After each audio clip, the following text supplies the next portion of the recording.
Good day, ladies and gentlemen. Today on The Film Exorcist, we're going to be interviewing a friend to all giantess and tinies, J.E., the creator of the Size Talk podcast and the Size Supporters website. So let's get to the questions. But first, tell them about yourself. Yes, I am, a pleasure to meet you all. And, I am the creator of both the Size Talk, Size Podcast, all that stuff. And, I've been interested in all this size-related content for, probably since I was a teenager.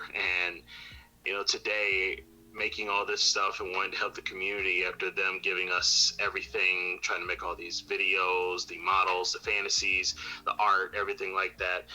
I just decided making this website and stuff is helping people. And that's my reason of doing all this. I guess that answers our first question, which would have been, so how did you get into the size community? Oh, sorry. I a little bit nervous, so I guess I must have went too far ahead myself. It's fine.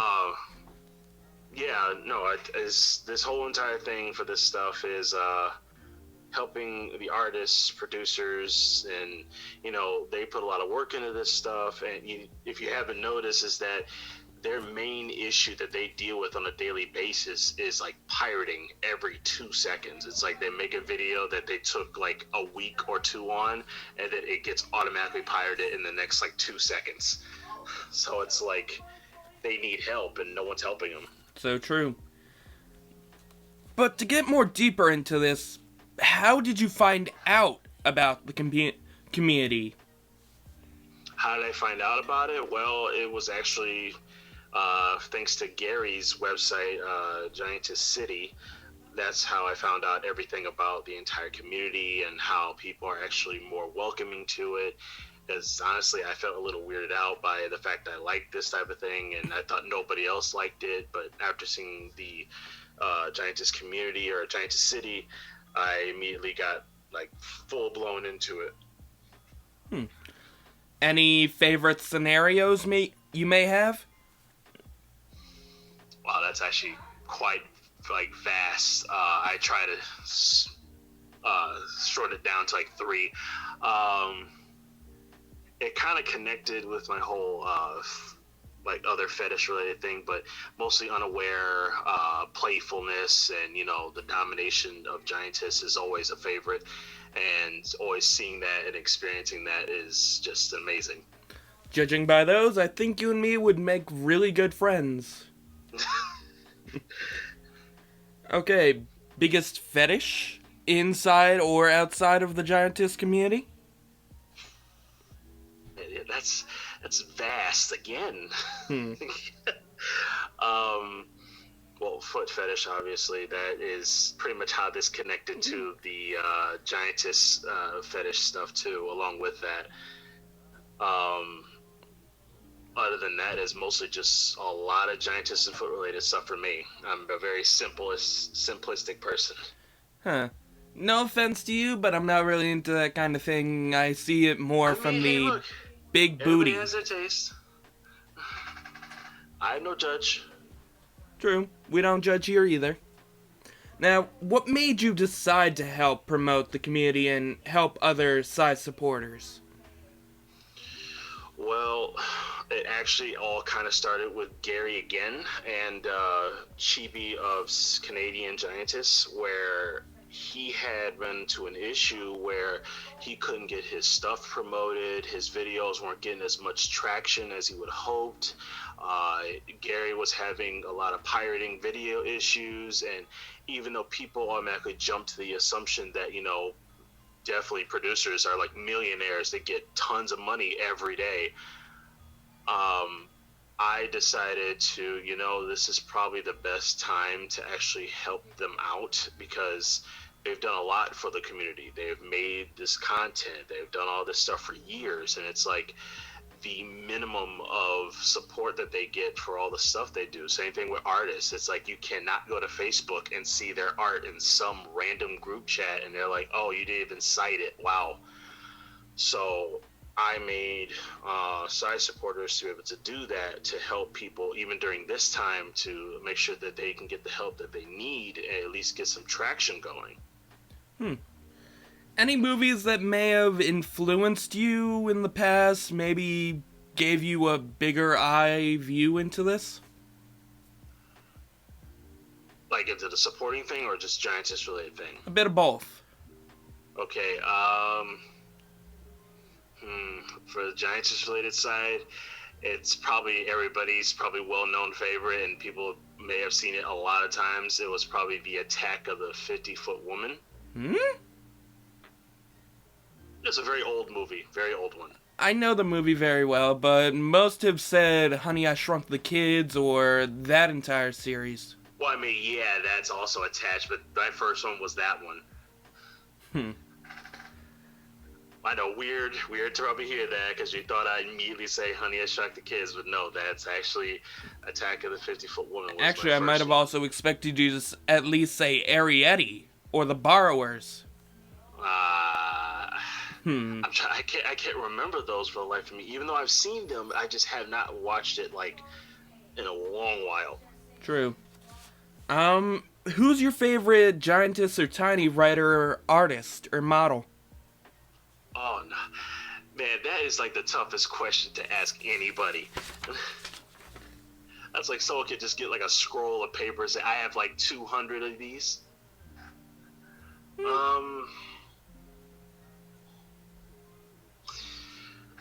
Probably Eclipse from CAG, from, Canadian Giantess. She's probably one of my top favorites, next to Auden from also CAG. So it's kind of hard to choose between those two. And writer, I'm trying to remember the name for the life of me.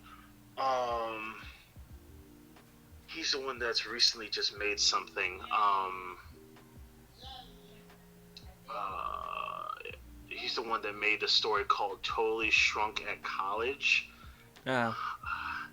But it's that one. He's pretty much a really good favorite of mine.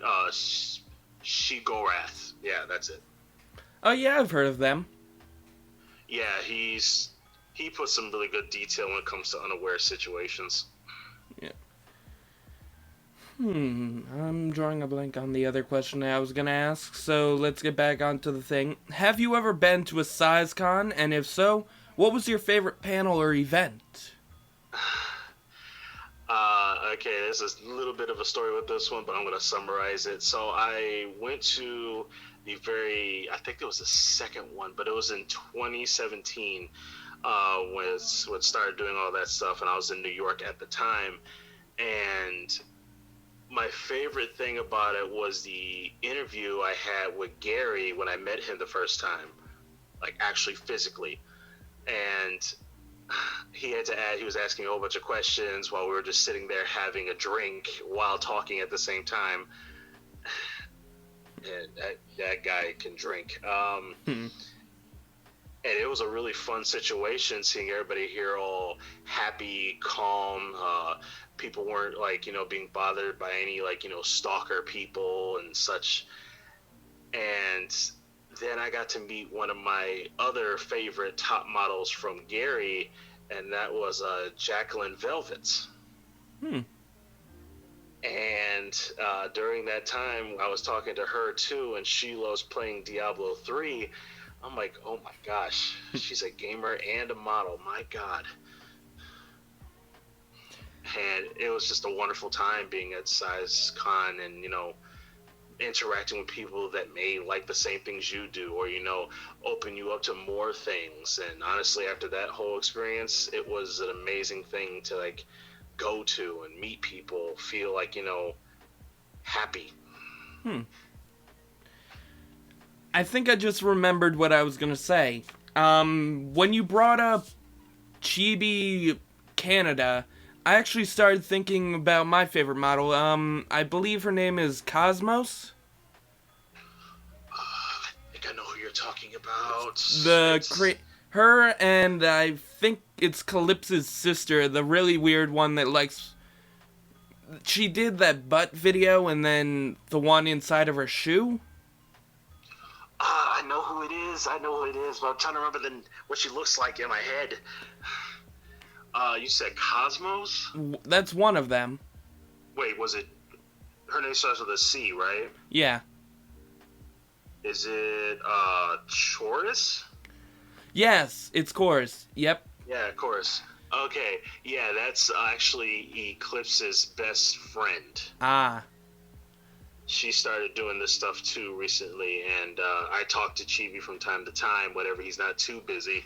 But yeah, she's also become another favorite of mine. She has done some pretty good stuff so far. She has. Back to the questions. What can people expect to see on your channel more often? Like the podcast? Podcasts, Size Talk, your Instagram? Okay, so the updates I can give for the Size Talk is, even though it's not coming out as much as possible as I used to do, but most of my Size Talk podcast is mostly just talking about, the things that are going on with the community, things that people should know of. Not many places that people can advertise their content on, like if you've heard recently or in the past of Tumblr. Tumblr used to be an open place for NSFW, SFW, and then suddenly they're like, oh, well, some dude that was breaking the rules decided to change the entire thing, so now it is SFW Tumblr, which anything that's even related or even close to like adult rated content is just auto banned. On the bright side, we still have Twitter. Yeah, but then even Twitter's having its issues where, you have very limited amount of space to put in the text box, or if you have clips for sale bot attached to your account, Twitter will automatically think that you are a bot, and it will just immediately ban you from Twitter. I also noticed a weird thing that happened to me. I created like a little OC character. Of course, I took the picture from someone else, but the problem was some of the pictures were graphic, so they started flagging me and took me off for 3 days. Yeah, that's another thing they started doing, is where now that you have to have that little adult rated button on Twitter on, so then that it doesn't just automatically show what it is. And they've been doing that for even for me, because even that gets annoying, where it says, are you sure you want to see this adult rated content? I'm pretty sure I am an adult, so yeah. Actually, I've also noticed a bit of that on IMVU before too, if you know about that. Yeah. I also had an account on that, and they decided to block it. I got it appealed, and then they blocked it again 2 days later. It's like, folks, look, this is the internet.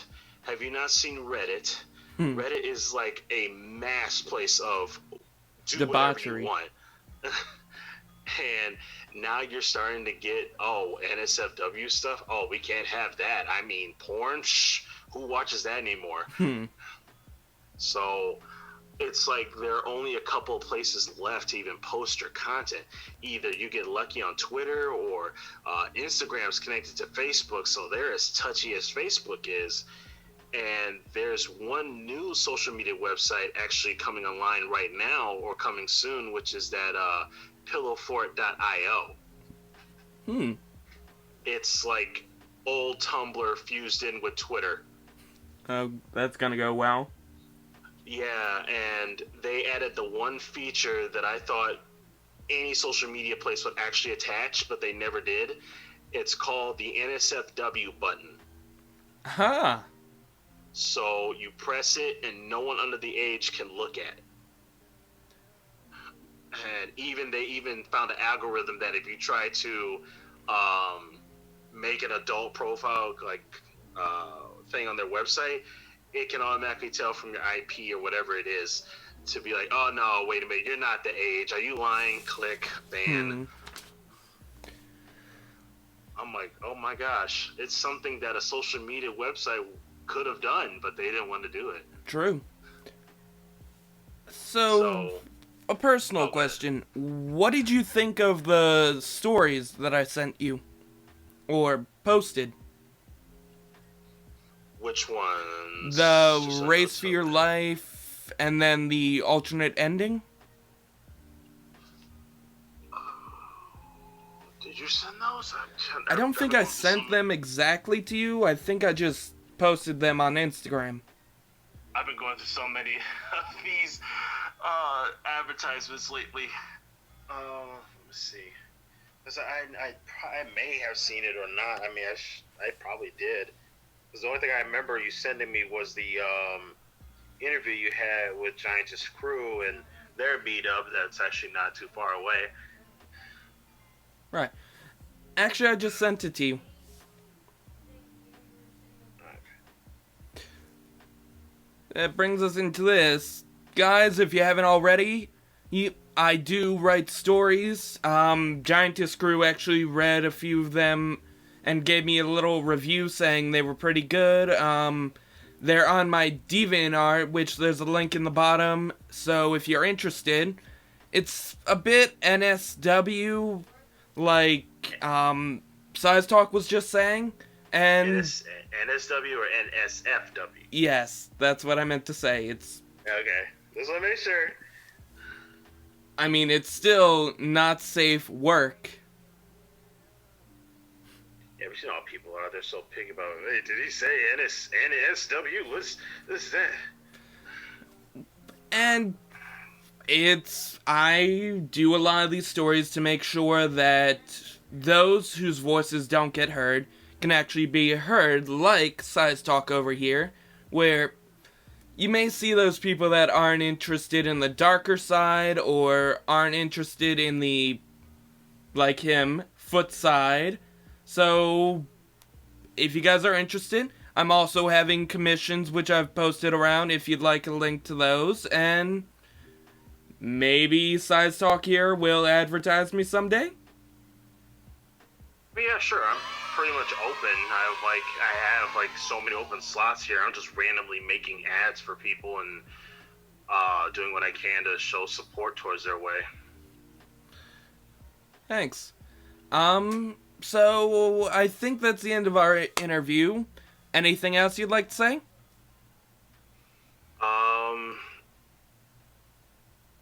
I can say, I've pretty much been open to the entire community. I've supported the transgender side of the size community, which definitely has been through a lot lately because of people using certain words they probably shouldn't say, but, that's something I'll take years to switch over. And, there have not been many black giantess in the community either, but now that's been changed because Giantess Crew is here, followed by several other models that have stepped up. Size supporters, I'm here to help out the community. I'm here to do what I can. Same thing with Size Talk. I'm here to keep you guys informed, to make sure you guys know what you need to know, and other communities or websites to help you out. Good. Oh, and you said you're helping the trans too. Maybe any of you would be interested in listening to Hypno Princess V on Twitter. She's actually really good.